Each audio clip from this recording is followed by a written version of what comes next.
नमस्कार, मैं हूं पवन त्यागी। लोकसभा में राष्ट्रीय राजधानी क्षेत्र सरकार संशोधन विधेयक 2021 पास हो गया है। इस विधेयक के अनुसार अब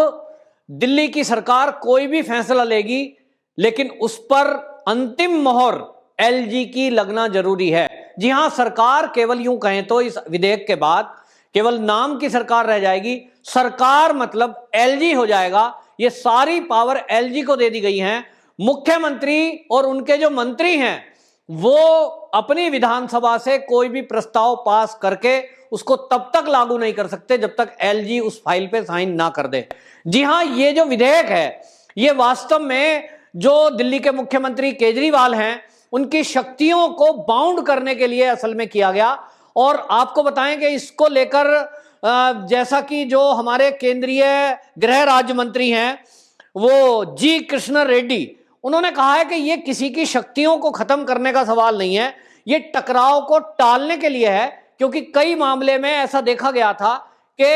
एलजी को क्या करना है, मुख्यमंत्री को क्या करना है, इस मुद्दे को लेकर के दिल्ली की सरकार सुप्रीम कोर्ट तक गई और सुप्रीम कोर्ट ने भी कई मामलों पे टिप्पणी की और उसने जो उसमें डिफाइन किया कि इस मामले में आप सलाह करेंगे, इस मामले में एलजी करेंगे। इससे बहुत कंफ्यूजन हो रहा था और इसको ठीक करने के लिए सीधे सीधे ये तय कर दिया गया है इस विधेयक के जरिए कि अब जो भी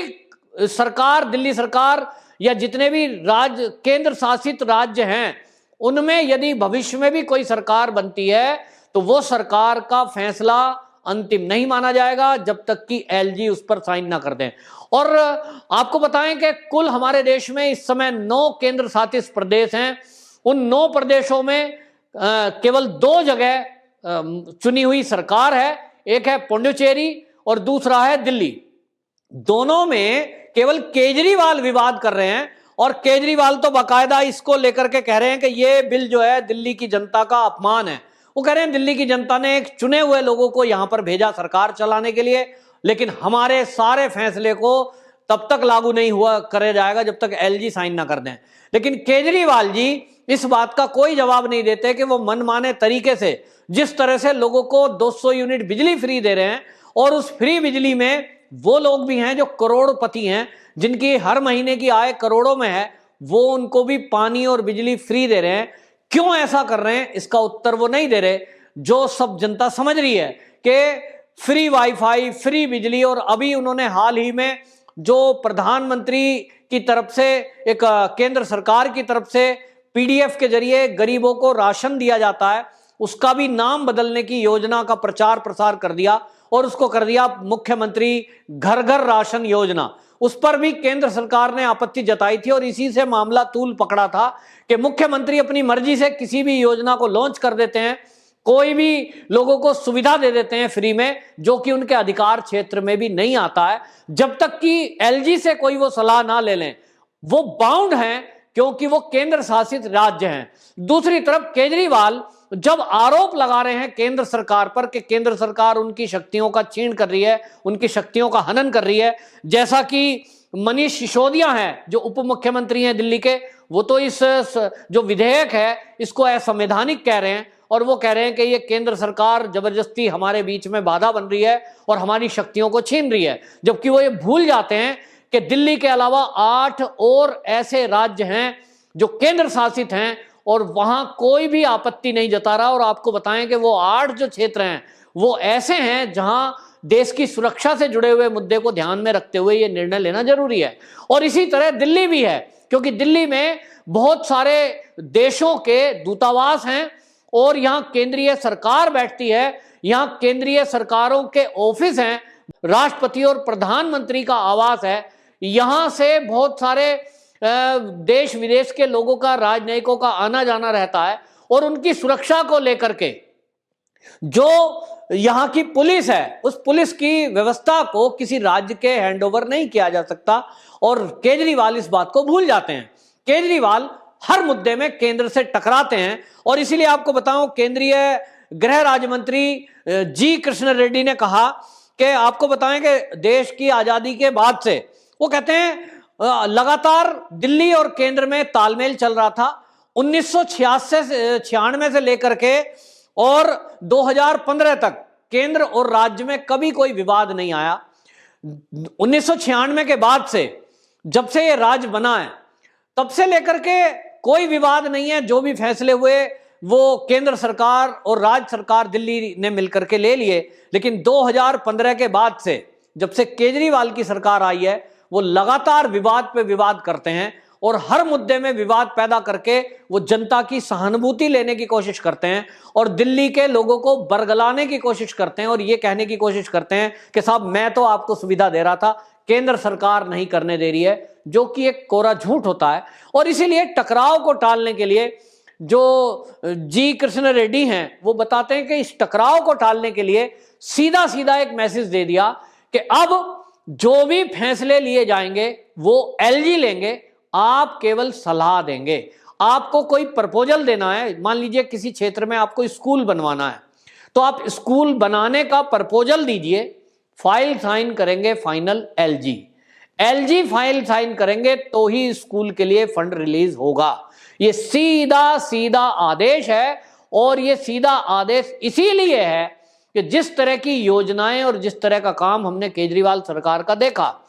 तो केंद्र सरकार ने पाया है कि चाहे वो वहां पे नियुक्तियों को लेकर है, विवाद उठता रहा है। जिस तरह से उन्होंने पिछले दिनों हर चौराहे पर बोर्ड लेकर के रेड लाइट ऑन तो गाड़ी ऑफ, लाखों करोड़ों रुपए इसमें बांट दिए। इसी तरह जो उन्होंने सिविल डिफेंस में भर्ती की है, जिनको 20-20 हजार रुपए तनख्वाह दी जा रही है और उनके द्वारा चालान कटाया जा रहा है। पिछले दिनों दिल्ली पुलिस और सिविल डिफेंस के लोगों को कोविड-19 के बीच में मास्क को लेकर के जो 2000 रुपए की चालान राशि है, इसको लेकर भी विवाद हुआ था कि ये चालान काटने का अधिकार दिल्ली पुलिस को है या दिल्ली सरकार के मातहत काम करने वाले सिविल डिफेंस को है। तो ये सारी चीजों को लेकर जब आए दिन विवाद उठता था और पूरी दुनिया में हमारी दिल्ली देश की राजधानी है, इसको लेकर के मजाक उड़ता था कि देखिए एक राज्य सरकार और केंद्र के बीच टकराव हो रहा है, मुद्दा कोर्ट में पहुंचता था। और इसीलिए केंद्र सरकार ने अब ये जो है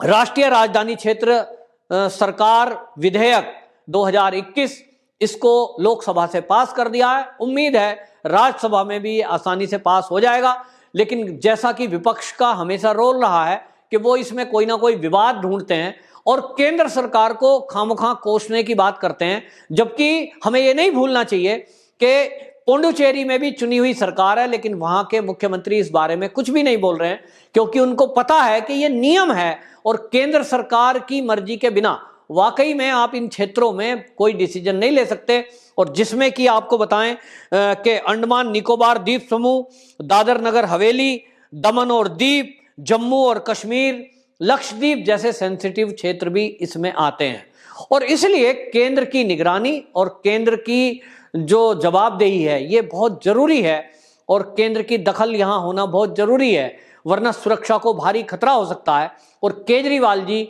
भूल गए कि अभी किसान आंदोलन को लेकर जब किसानों ने दिल्ली के बॉर्डर को घेरा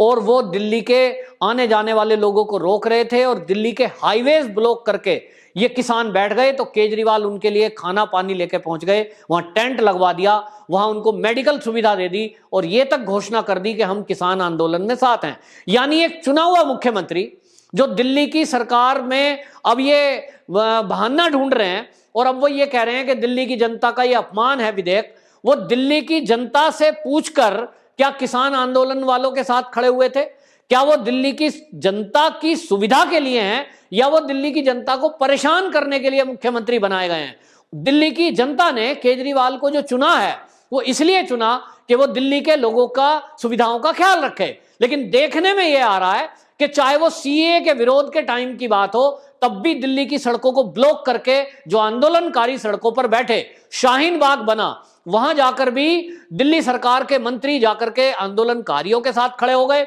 दिल्ली की सड़कों को ब्लॉक किया गया, जिससे दिल्ली की जनता को भारी परेशानी का सामना करना पड़ा। आज भी जो दिल्ली में किसान आंदोलन चल रहे हैं, 3 बॉर्डर अभी भी ब्लॉक हैं, जिसके कारण दिल्ली में आने वाले पर्यटकों की संख्या कम हो गई है, दिल्ली में व्यापार धंधे बंद हो गए हैं और अभी तक एक अनुमान के अनुसार लगभग 6000 करोड़ रुपए का लॉस अभी तक हो चुका है। और आपको बताएं इतना ही नहीं तो टोल को लेकर भी बहुत भारी नुकसान हुआ है। और नितिन गडकरी जी ने जो आंकड़े प्रस्तुत किए हैं, उन्होंने कहा है कि 16 मार्च तक लगभग 814 करोड़ रुपए का टोल कलेक्शन इसका घाटा हुआ है, जिसमें दिल्ली की भी सहभागिता है। यह केवल किसान आंदोलन को लेकर है। दिल्ली के बॉर्डर एरिया में, टीकरी बॉर्डर, सिंघू बॉर्डर, वहां गरीब मजदूर परेशान है क्योंकि उनकी फैक्ट्रियां बंद है, काम धंधे बंद है। लेकिन केजरीवाल को अब विधेयक जब आ गया तो याद आ रही है दिल्ली की जनता, और अब वो कह रहे हैं कि ये दिल्ली की जनता का अपमान है, जबकि केजरीवाल मौका नहीं चूकते इस दिल्ली की जनता का अपमान करने के लिए और दिल्ली की जनता को परेशान करने के लिए।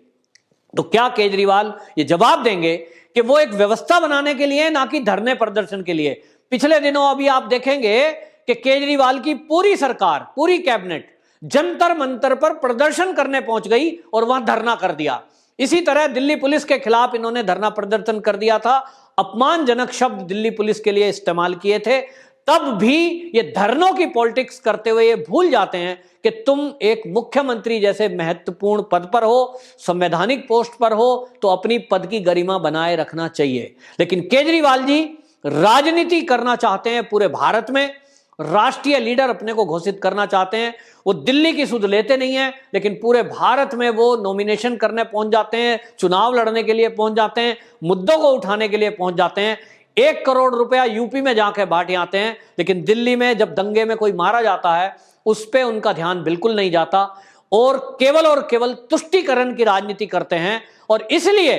केंद्र सरकार ने मजबूरी में जब ये देखा है कि सीएए का फैसला जब केंद्र ने किया जो देश हित में है, तब केजरीवाल की सरकार विरोध में आ गई और दंगाइयों के साथ खड़ी हो गई, प्रदर्शन करने वालों के साथ खड़ी हो गई। वहीं केंद्र सरकार ने देखा कि अब किसान के मुद्दे पर, किसानों के हित के 3 बिल हैं, लेकिन केजरीवाल ने उसको डेथ वारंट तक कहकर बदनाम कर दिया और किसानों को बरगलाकर सड़कों पर बिठाने का काम किया, उनका सपोर्ट किया। जब दिल्ली सरकार ने, दिल्ली पुलिस ने यह योजना बनाई कि गाजीपुर बॉर्डर का पानी और बिजली काट दिया जाए, किसान आंदोलन को खत्म कर दिया जाए, क्योंकि एक्सप्रेस पेरीफेल वे दिल्ली मेरठ हाईवे को घेर करके ये बैठे हैं लोग, तो वहां केजरीवाल के मंत्री पहुंच गए और उन्होंने कहा कि पानी बिजली आपको हम देंगे। यानी आंदोलन को लंबा खींचने के लिए केजरीवाल साथ हो गए, और केजरीवाल ने यहां तक कि कानून व्यवस्था को बनाए रखने के लिए जब दिल्ली पुलिस ने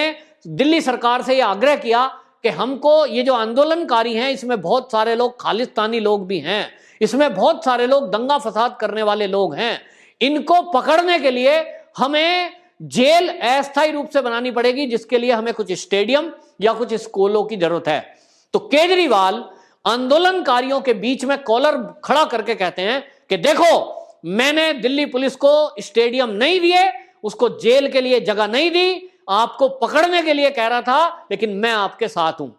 एक मुख्यमंत्री दिल्ली की कानून व्यवस्था बनाने वाली दिल्ली पुलिस को साथ नहीं देता, सहयोग नहीं करता, और सहयोग कर रहा है तो दंगा करने वालों का, सहयोग कर रहा है तो तिरंगे का अपमान करने वालों का, ऐसा मुख्यमंत्री दिल्ली की जनता की दुहाई देकर अपनी राजनीतिक रोटियां सेकने में लगे हुए हैं। और ये जो फ्री बांटकर लोगों के टैक्स का पैसा, ये करोड़ों जो करोड़पति लोग हैं उनको भी ये फ्री में लोगों को बांटकर, ये बंदर बांट जो चल रही है, ये जो घपला घोटाला चल रहा है, वोट बैंक की जो राजनीति चल रही है, इस पर अंकुश लगाना बहुत जरूरी था। और इसलिए केंद्र सरकार का ये जो विधेयक है, राष्ट्रीय राजधानी क्षेत्र सरकार संशोधन 2021, इसका पूरे देश में स्वागत हो रहा है। और ये माना जा रहा है, दिल्ली के लोग भी इसका स्वागत कर रहे हैं और ये कह रहे हैं कि ये वाकई में बहुत जरूरी था कि एक चुना हुआ मुख्यमंत्री अगर निरंकुश हो जाए और वो अपनी मर्जी से कुछ भी करने लगे तो उसको रोकना बहुत जरूरी है। और इसीलिए अब सारी फाइल एलजी के पास जाएंगी और एलजी देखेंगे कि जो ये सरकार है दिल्ली की, इन्होंने अगर कोई प्रस्ताव भेजा है वो दिल्ली के हित में है, दिल्ली सुरक्षित है, तो ही ये प्रस्ताव जाएगा। और इसमें आपको एक और बता दें, ये प्रस्ताव इस समय यूं भी पास करना जरूरी है कि किसान आंदोलन के नाम पर जो सड़कों पर स्थायी रूप से अपना निवास बनाने में, ये किसानों के नाम पर फर्जी जो नेता हैं, इन्होंने बाकायदा ईंट और सीमेंट से पक्के घर बनाने की कोशिश की हाईवेज पर, दिल्ली की सड़कों पर, दिल्ली के बॉर्डर पर इस मामले को बहुत गंभीरता से लिया गया और दिल्ली की जो इंटेलिजेंस विभाग है पुलिस की, उन्होंने बाकायदा एक रिपोर्ट दी है कि ये जो आंदोलनकारी हैं ये बड़े पैमाने पर हिंसा करने की तैयारी के साथ यहां दिल्ली की सड़कों पे बैठे हैं और इसलिए इनको गिरफ्तार करना बहुत जरूरी है। तो ऐसे में जब केजरीवाल इस बात पर अड़ ही गए हैं कि मैं दिल्ली पुलिस का कोई सहयोग नहीं करूंगा, मैं तो आंदोलनकारियों के साथ खड़ा हूं, ये तिरंगे का अपमान करते हो तो करें, ये दिल्ली पुलिस पर हमला करते हो तो करें, तो ऐसे में केंद्र सरकार के पास विधेयक लाने के अलावा और कोई दूसरा रास्ता नहीं था। अब जबकि शक्तियां सारी एलजी के हाथ में है, तो अब एलजी जो ये आंदोलनकारी हैं इनको भी उठाने के लिए अगर दिल्ली पुलिस को स्टेडियमों की जरूरत पड़ेगी तो वो स्टेडियम मुहैया कराए जा सकते हैं दिल्ली पुलिस को, और इसीलिए यह विधेयक अब इस समय पास किया गया है जो दिल्ली की सुरक्षा की व्यवस्था को देखते हुए भी बहुत जरूरी है। और आपको ध्यान होगा पिछले दिनों दिल्ली में एक दिल्ली में विस्फोट भी हुआ था और उसके लिए सुरक्षा को ध्यान में रखते हुए यह एंगल सामने आया था कि कुछ खालिस्तानी मूवमेंट चलाने वाले लोग दिल्ली में दोबारा से सक्रिय होना चाह रहे हैं, और ऐसे में यह पूरी व्यवस्था के लिए जो सुरक्षा व्यवस्था करनी दिल्ली पुलिस को जरूरी है उसके लिए दिल्ली सरकार सहयोग नहीं कर रही थी। इस विधेयक पास होने के बाद अब एलजी जब ये सारे निर्णय लेंगे तो ये माना जा रहा है कि वो दिल्ली के लोगों के लिए अच्छा विधेयक है और दिल्ली के लोगों की सुविधाओं का ख्याल रखा जाएगा, उनकी कोई भी ऐसी सुविधाओं में कटौती नहीं की जाएगी जो गरीबों के हित में हो, जो नागरिकों के हित में हो, जो लोगों को सुविधाएं देने वाली हो। ऐसी कोई कटौती करने का प्रस्ताव इस योजना के तहत नहीं है, क्योंकि एलजी भी ये कहते हैं कि मैं कोई भी ऐसा काम नहीं करूंगा, जो नीचे से प्रस्ताव मंत्रालय की तरफ से आएगा दिल्ली की सरकार मुझे मुहैया कराएगी और वो दिल्ली के हित में हो, उसको रोकने का सवाल ही नहीं उठता। वंदे मातरम।